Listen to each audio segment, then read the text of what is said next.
Hello दोस्तों, मैं doctor Sanju और स्वागत है आपका मेरे इस YouTube चैनल में। दोस्तों, आज के हमारे इस वीडियो में मैं आपको बताने वाली हूँ कि प्रेगनेंसी के 7 मंथ के दौरान यानी कि 7वें महीने के दौरान गर्भवती महिला में क्या क्या चेंजेस आते हैं और साथ ही साथ उसके होने वाले बच्चे में इस दौरान क्या क्या शारीरिक बदलाव आते हैं। और साथ ही साथ मैं आपको बताऊंगी कि 7वें महीने के दौरान आपको किन किन चीज़ों के ऊपर ध्यान रखना है। बट वीडियो शुरू करने से पहले अगर आपने मेरे इस चैनल को सब्सक्राइब नहीं किया है तो इसे सब्सक्राइब ज़रूर कर लें, ताकि मैं जो भी वीडियो बनाऊं हेल्थ से रिलेटेड उससे रिलेटेड इन्फॉर्मेशन आप तक पहुंचती रहे। तो 7वें महीने के दौरान गर्भवती महिलाओं के शरीर के अंदर क्या क्या चेंजेस आते हैं। इस दौरान महिलाओं को भूख बहुत अच्छे से लगती है, लेकिन भूख के साथ साथ हार्ट बर्न और कॉन्स्टिपेशन जैसी प्रॉब्लम्स भी महिलाओं के अंदर दिखाई देती है, क्योंकि इस दौरान जो यूट्रस का साइज है वो बहुत ऊपर तक बढ़ जाता है, जिसकी वजह से वो पेट के ऊपर आंतों के ऊपर प्रेशर डालता है, जिसकी वजह से इनडाइजेशन की प्रॉब्लम हो सकती है। पेट में गैस बनना, एसिडिटी होना, इस तरह की प्रॉब्लम्स महिलाओं को हो सकती है। पैरों के अंदर इस दौरान स्वेलिंग बहुत ज़्यादा रहती है। अगर आप रेस्ट नहीं करती हैं, लगातार खड़ी रहती हैं, तो पैरों के अंदर स्वेलिंग बहुत ज़्यादा बढ़ जाती है। ऐसे में महिलाओं को बीच बीच में रेस्ट करना बहुत ज़्यादा ज़रूरी है। वेरिकोज वेन्स की प्रॉब्लम हो सकती है। महिलाओं के पैरों में मोटी मोटी नसें दिखाई दे सकती हैं। पाइल्स की प्रॉब्लम महिलाओं के शरीर में हो सकती है। चेहरे के ऊपर झाइयाँ आना, पिगमेंटेशन की प्रॉब्लम हो सकती है। पेट के ऊपर डार्क पिगमेंटेशन होने लगती है, जिनको स्ट्रिया ग्रेविडेरम बोलते हैं या लीनिया नाइग्रा बोलते हैं। पेट का साइज इस टाइम पे बहुत ज़्यादा बढ़ जाता है। स्किन में खिंचाव आने की वजह से ये लाइनें पेट के साइडों में बनने लग जाती हैं, जो कि वाइट कलर की दिखाई देती हैं। पेट वाले हिस्से पे, ब्रेस्ट वाले हिस्से पे बहुत ज़्यादा इस दौरान ईचिंग होती है, क्योंकि स्किन बहुत ज़्यादा स्ट्रेच हो जाती है। ब्रेस्ट का साइज इस टाइम पे बहुत ज़्यादा बढ़ने लगता है। कई महिलाओं को हल्का सा ब्रेस्ट से डिस्चार्ज भी दिखाई दे सकता है। इस दौरान वेट बहुत तेजी से बढ़ता है महिलाओं का। कमर में दर्द रहना, पैरों में दर्द रहना, पैरों में क्रैम्प्स आना, इस तरह की परेशानी महिलाओं को हो सकती है। सांस लेने में परेशानी होती है, क्योंकि जो पेट का साइज है वो ऊपर लंग्स के ऊपर भी धीरे धीरे प्रेशर डालने लगता है, जिसकी वजह से सांस लेने में दिक्कत होती है। थोड़ा सा चलने से सांस फूलने लगती है। कई बार नींद की प्रॉब्लम भी महिलाओं को हो सकती है। रात को नींद नहीं आना, पैरों में भड़काव रहना, बेचैनी रहना, इस तरह की परेशानी भी महिलाओं को दिखाई दे सकती है। इस दौरान पेट के अंदर हल्का फुल्का दर्द महसूस हो सकता है, जिनको कि ब्रैक्सटन हिक्स कॉन्ट्रैक्शन बोलते हैं या इनको फॉल्स लेबर पेन्स भी बोलते हैं।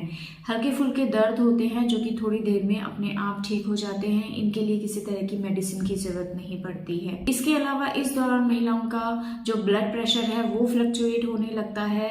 कई महिलाओं को इस दौरान ब्लड प्रेशर बढ़ने की शिकायत भी दिखाई दे सकती है। इस दौरान बच्चे के जो मूवमेंट्स है वो काफी स्ट्रॉन्ग फील होने लगते हैं। तो ये चेंजेस हैं जो कि महिलाओं के शरीर के अंदर दिखाई देते हैं। अब बात करते हैं कि होने वाले बच्चे के शरीर के अंदर इस दौरान क्या क्या बदलाव आते हैं। तो इस दौरान जो सबसे मेन जो चेंज आता है बच्चे के अंदर वो ये होता है कि बच्चा इस टाइम पे वाइबल हो जाता है। इस मंथ के एंड तक आते आते बच्चे को अगर किसी कारण की वजह से डिलीवर कराना भी पड़ता है तो बच्चा बाहर के एटमॉस्फेयर में जिंदा रह सकता है, अगर उसको अच्छी फैसिलिटीज के अंदर रखा जाए। तो ऐसे बच्चे अगर इस टाइम पे डिलीवर हो जाते हैं तो उनको NICU में रखना जरूरी होता है, क्योंकि बाहर के टेम्परेचर में एकदम से बच्चा एडजस्ट नहीं कर पाता है। तो ऐसे में कुछ टाइम के लिए उनको मशीन में रखा जाता है, लेकिन धीरे धीरे जैसे जैसे उसके जितने भी वाइटल्स हैं वो स्टेबल हो जाते हैं, उसके बाद बच्चा आराम से बाहर के एनवायरनमेंट में एडजस्ट हो जाता है।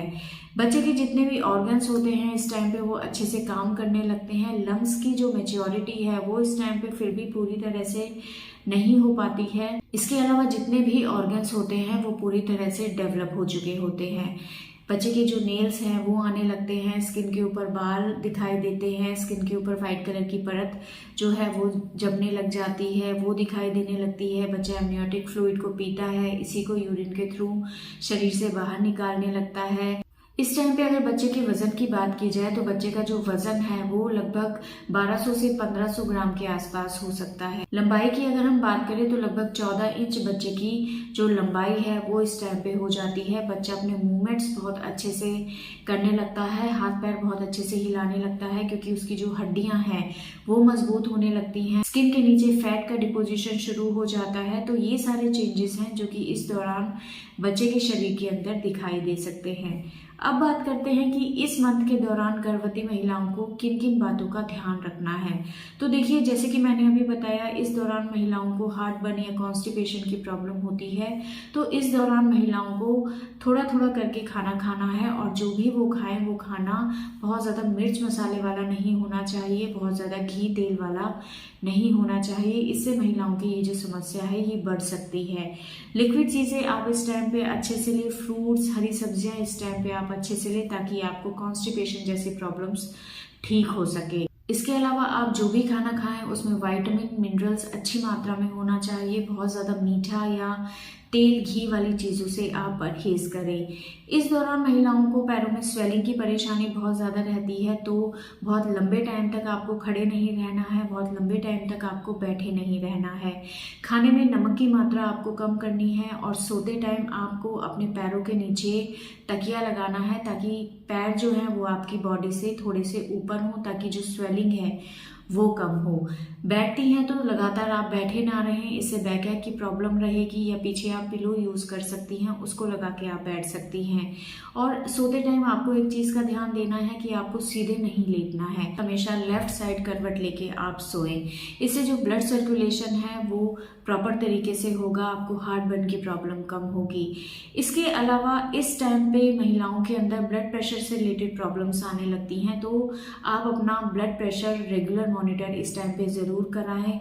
हर वीक या हो सके तो वीक में 2 बार अपना ब्लड प्रेशर ज़रूर चेक कराएं। अपना हीमोग्लोबिन इस टाइम पे चेक कराएं, यूरिन टेस्ट आप अपना करवाएं और एक अल्ट्रासाउंड आपको इस टाइम पे कराना है जिसको कि हम ग्रोथ स्कैन बोलते हैं। इसमें बच्चा किस तरह से ग्रो हो रहा है, बच्चे को किसी तरह की कोई अंदर प्रॉब्लम तो नहीं है, कोई ब्लड सर्कुलेशन से रिलेटेड किसी तरह की कोई प्रॉब्लम तो नहीं है जिसका इफेक्ट उसकी ग्रोथ पे पड़ रहा है। इन सब चीज़ों को देखने के लिए एक ग्रोथ स्कैन किया जाता है, इसको आपको ज़रूर कराना है। तो ये सारी चीज़ें हैं जिसका आपको इस टाइम पे ध्यान रखना बहुत ज़्यादा ज़रूरी है। तो दोस्तों, ये था आज का हमारा वीडियो कि 7 मंथ के दौरान गर्भवती महिलाओं में और उसके होने वाले बच्चे में क्या क्या बदलाव आते हैं। साथ ही साथ इस दौरान महिलाओं को किन किन बातों पे ध्यान रखना है इसके बारे में मैंने आपको बताया। अगर इस वीडियो से रिलेटेड आपके किसी तरह के कोई सवाल हैं जो आप हमसे पूछना चाहते हैं या कोई और टॉपिक जिसके बारे में आप जानना चाहते हैं तो आप हमें कमेंट कर सकते हैं। और हमारे आने वाले वीडियोज़ को देखने के लिए हमारे इस चैनल को सब्सक्राइब ज़रूर करें। Thank you.